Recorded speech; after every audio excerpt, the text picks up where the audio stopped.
श्रीमन्नारायण नारायण हरि हरि। ओम नमो भगवते वासुदेवाय नमः। भगवान श्री कृष्ण अवतरण कथा 20वां दिन। हम सुन रहे हैं ब्रह्मा द्वारा बालकों तथा बछड़ों की चोरी। आगे की कथा इस प्रकार से है। अरे, मैं भी इसकी रहस्यात्मक शक्ति को रोक न पाया। इस प्रकार बलराम समझ गए कि ये बालक तथा बछड़े श्री कृष्ण के ही विस्तार हैं। बलराम ने श्री कृष्ण के वास्तविक स्थिति जाननी चाहिए, अतः वे बोले, हे कृष्ण, पहले मैं सोच रहा था कि ये सारे बछड़े तथा ग्वाले ये तो ऋषि मुनि हैं या देवता हैं, किंतु अब मुझे ऐसा प्रतीत होता है कि ये सब तुम्हारे विस्तार हैं। ये सब तुम ही हो और तुम स्वयं बछड़ों तथा बालकों की लीला कर रहे हो। इसका क्या रहस्य है? वे सारे अन्य बछड़े तथा बालक कहाँ हैं और तुम स्वयं को बछड़ों और ग्वालों में क्यों विस्तार कर रहे हो? क्या तुम मुझे बता सकोगे कि क्या कारण है? बलराम की प्रार्थना पर श्री कृष्ण ने संक्षेप में सारी स्थिति बतला दी कि किस तरह ब्रह्मा ने सारे बछड़े तथा बालक चुरा लिए थे और किस तरह उन्होंने इस घटना को छिपाने के लिए स्वयं का विस्तार किया, जिससे ब्रजवासी यह जान न पाए कि उनके असली बछड़े तथा बालक खो गए हैं। जब श्री कृष्ण तथा बलराम इस प्रकार बातें कर रहे थे तो ब्रह्मा एक क्षण के अंतर में अपनी आयु के अनुसार लौट आए। हमें श्रीमद् भागवत गीता से भगवान ब्रह्मा की आयु की जानकारी प्राप्त होती है।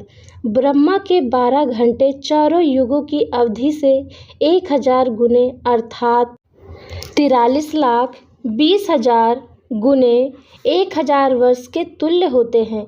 इस प्रकार ब्रह्मा एक क्षण हमारे 100 वर्ष के तुल्य है।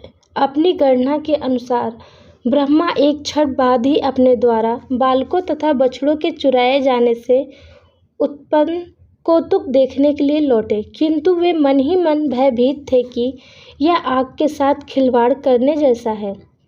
श्री कृष्ण मेरे स्वामी हैं और मैंने कौतुकवश ही उनके बछड़े तथा बालक चुराए हैं। वे सचमुच चिंतित थे, अतः वे देर तक वहां नहीं रह पाए। वे अपनी गणना के अनुसार एक क्षण बाद ही वापस चले आए। उन्होंने देखा कि सारे के सारे बालक तथा बछड़े गाय श्री कृष्ण के साथ पूर्वतः क्रीड़ारत हैं। यद्यपि उन्हें विश्वास था कि वे उन्हें चुरा ले जा चुके हैं और अपनी योग शक्ति से उन्हें सुला रखा है, अतः ब्रह्मा सोचने लगे, मैंने तो सारे बालक तथा बछड़े चुरा लिए थे और मुझे ज्ञात है कि वे अब भी सो रहे हैं, तो फिर यह कैसे संभव है कि वैसे ही बछड़े तथा बाल कृष्ण के साथ क्रीड़ा कर रहे हैं? कहीं वे मेरी योग शक्ति से अप्रभावित तो नहीं हैं? क्या वे 1 वर्ष तक श्री कृष्ण से लगातार खेलते रहे? ब्रह्मा यह जानने का प्रयत्न करते रहे कि वे सब कौन थे और उनकी योग शक्ति से किस प्रकार अप्रभावित रहे, किंतु वे निश्चित नहीं कर पा रहे थे। दूसरे शब्दों में वे स्वयं अपनी योग शक्ति के वशीभूत हो गए। उनकी योग शक्ति अंधकार में हिम के समान अथवा दिन में जुगनू के समान प्रतीत होने लगी। रात्रि के अंधकार में जुगनू अपने प्रकाश का कुछ प्रदर्शन कर सकता है और दिन के समय पर्वत की चोटी पर संचित या भूमि पर पड़ी हिम चमक सकती है, किंतु रात्रि में हिम व श्वेत दीप्त नहीं रहती और न जुगनू में ही दिन के समय प्रकाशित करने की शक्ति रहती है। इसी प्रकार ब्रह्मा ने श्री कृष्ण की योग शक्ति के समक्ष जो अपनी लघु योग शक्ति प्रदर्शित की है, वह रात्रि के समय हिम या दिन के समय जुगनू के समान थी। जब कोई लघु शक्ति वाला व्यक्ति महान योग शक्ति के समक्ष अपनी शक्ति प्रदर्शित करता है तो वह स्वयं अपने प्रभाव को घटा देता है, उसमें वृद्धि नहीं करता। यहाँ तक कि ब्रह्मा जैसे महान पुरुष ने जब श्री कृष्ण के समक्ष अपनी योग शक्ति का प्रदर्शन करना चाहा तो वह हास्यास्पद हो गई। इस प्रकार ब्रह्मा अपनी निजी योग शक्ति के संबंध में भ्रमित थे। ब्रह्मा को इस बात से विश्वास करने के लिए कि ये सब बछड़े तथा बालक जो श्री कृष्ण के साथ खेल रहे हैं असली नहीं हैं, वे सब विष्णु रूप में रूपांतरित हो गए थे। वास्तव में असली ग्वाल बाल तथा बछड़े तो ब्रह्मा की योग शक्ति के कारण सोए हुए थे, किंतु जिन रूपों को ब्रह्मा देख रहे थे वे कृष्ण या विष्णु के अंश थे। चूंकि विष्णु श्री कृष्ण के अंश है, अतः ब्रह्मा के समक्ष इतने विष्णु रूप प्रकट हुए। सारे विष्णु रूप सांवले रंग के थे और पीतांबर धारण किए थे। सबों के 4-4 भुजाएं थी, जिनमें वे शंख, चक्र, पद और गदा धारण किए थे। उनके शीशों पर स्वर मंडित रतन जड़ित दे दीप्यमान मुकुट थे। वे मोतियों तथा कर्णभूषणों से मंडित थे और फूलों की मालाएं धारण किए थे। उनके वक्ष स्थलों पर श्रीवत्स का चिन्ह था। उनकी भुजाएं बाजूबंदों तथा अन्य रत्नों से मंडित थीं। उनकी ग्रीवाएं शंख के समान थीं। उनके पैरों में नुपुर थे, कटी में सुनहरी घंटिकाएं थीं और अंगुलियों में रतन जड़ित मुद्रिकाएं थीं। ब्रह्मा ने यह भी देखा कि प्रत्येक विष्णु के सारे शरीर पर चरण कमलों से लेकर सिर तक ताज तुलसी दल अर्पित किए गए थे। विष्णु रूप की अन्य विशेषता यह थी कि वे सब दिव्य रूप से अत्यंत सुंदर लगते थे। उनकी मुस्कान चंद्र प्रकाश से मिलती थी और उनकी चितवन उदय होते हुए सूर्य के समान थी। वे तमो तथा रजोगुण के स्पष्ट तथा पलक प्रतीत हो रहे थे। विष्णु सतोगुण के, ब्रह्मा रजोगुण के तथा शिव तमोगुण के प्रतीक हैं।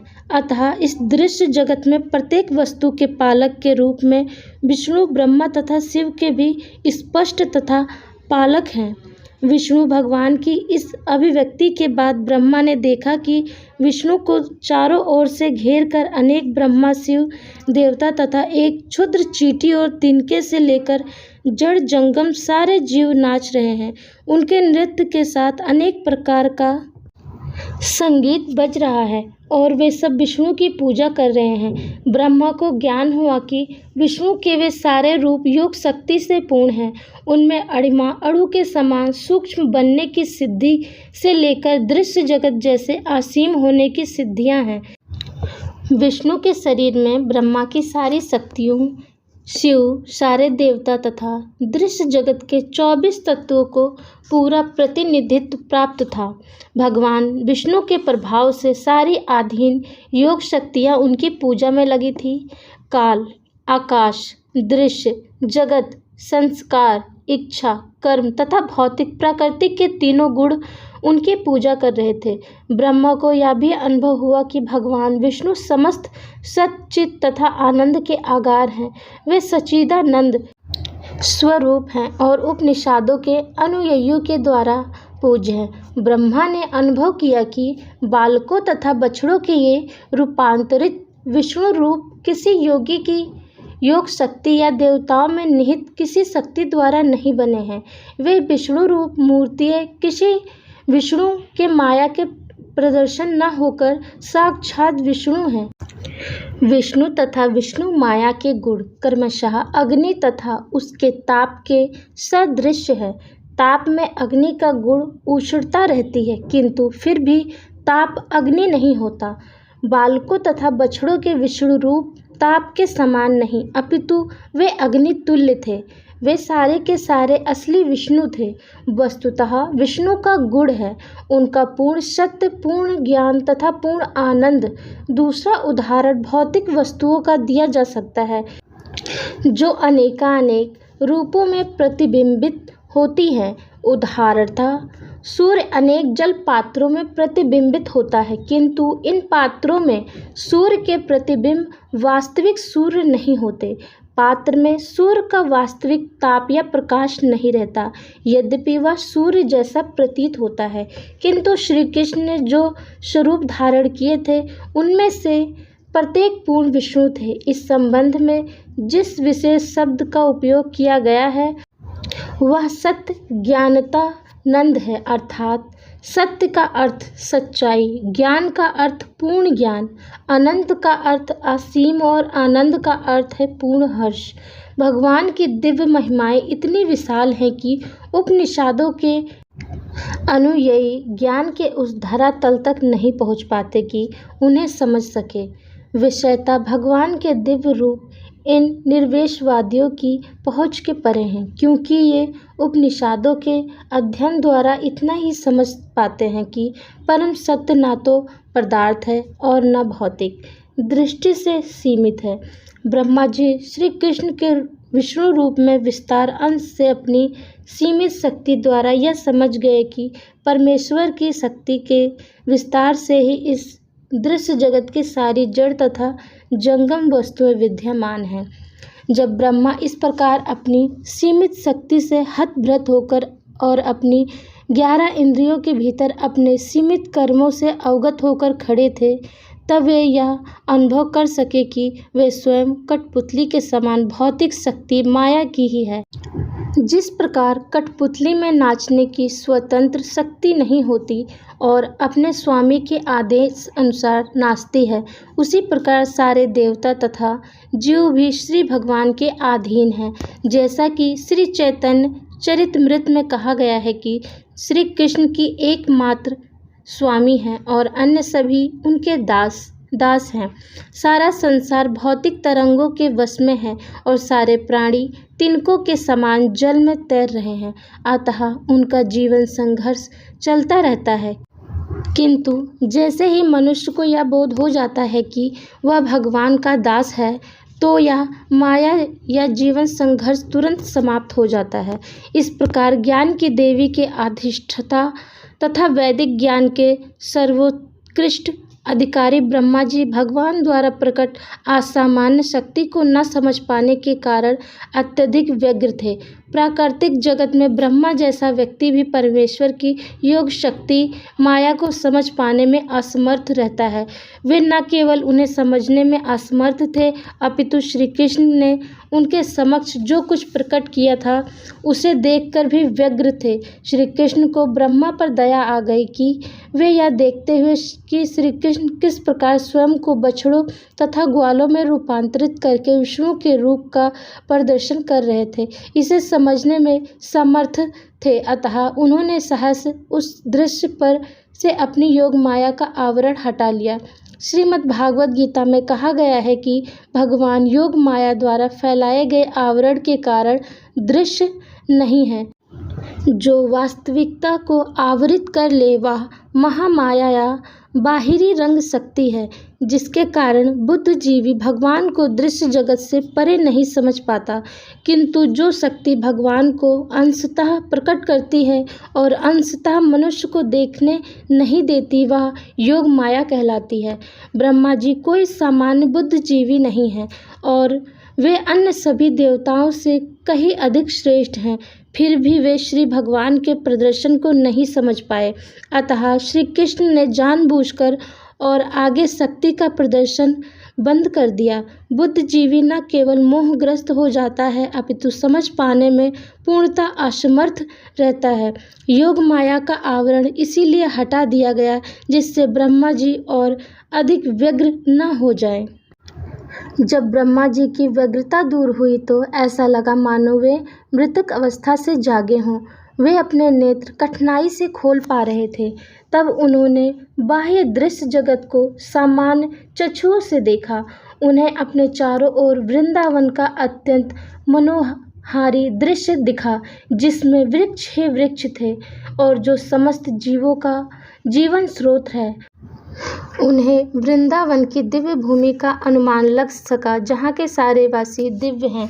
वृंदावन के जंगल में शेर तथा अन्य पशु हिरणों तथा मनुष्य के साथ शांतिपूर्वक निवास करते हैं।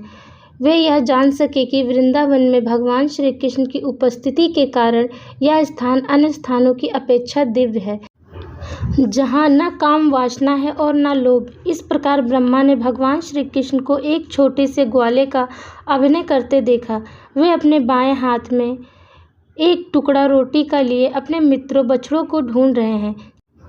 जिस प्रकार वे 1 वर्ष पूर्व इन सब के अंतर्ध्यान होने के पूर्व ढूंढ रहे थे, ब्रह्मा तुरंत अपने वाहन हंस से उतर आए और भगवान के समक्ष इस प्रकार गिर पड़े मानो कोई सोने का दंड हो।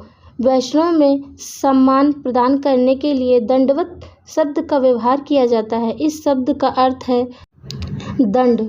डंडा के समान गिरना। मनुष्य को चाहिए कि श्रेष्ठ वैष्णव को सम्मान प्रदर्शित करने के लिए वह दंड के समान पृथ्वी पर सीधा गिरे। अतः ब्रह्मा जी भगवान के समक्ष सुनहरे दंड के समान पड़े प्रतीत हुए। चूंकि ब्रह्मा जी का वर्ण सुनहरी है, वे भगवान श्री कृष्ण के समक्ष एक सुनहरे दंड के समान पड़े हुए प्रतीत हुए।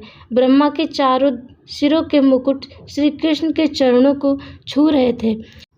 ब्रह्मा अत्यधिक प्रसन्नता के कारण अश्रुपात करने लगे और उन्होंने अपने अश्रुओं से श्री कृष्ण के चरण कमलों को धो डाला। ज्यों-ज्यों उन्हें भगवान के अद्भुत कार्यकलापों का स्मरण होता रहा, त्यों-त्यों वे बारंबार उठते और गिरते। अनेक बार प्रणाम करने के बाद ब्रह्मा जी उठे और अपने हाथों से उन्होंने अपनी आंखें पोंछी। भगवान को अपने समक्ष देखकर वे कंपित होकर अत्यंत सम्मान, विनय तथा ध्यानपूर्वक प्रार्थना करने लगे।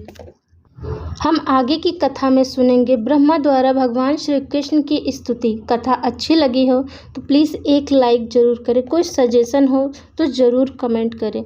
जय श्री कृष्णा। राधे राधे।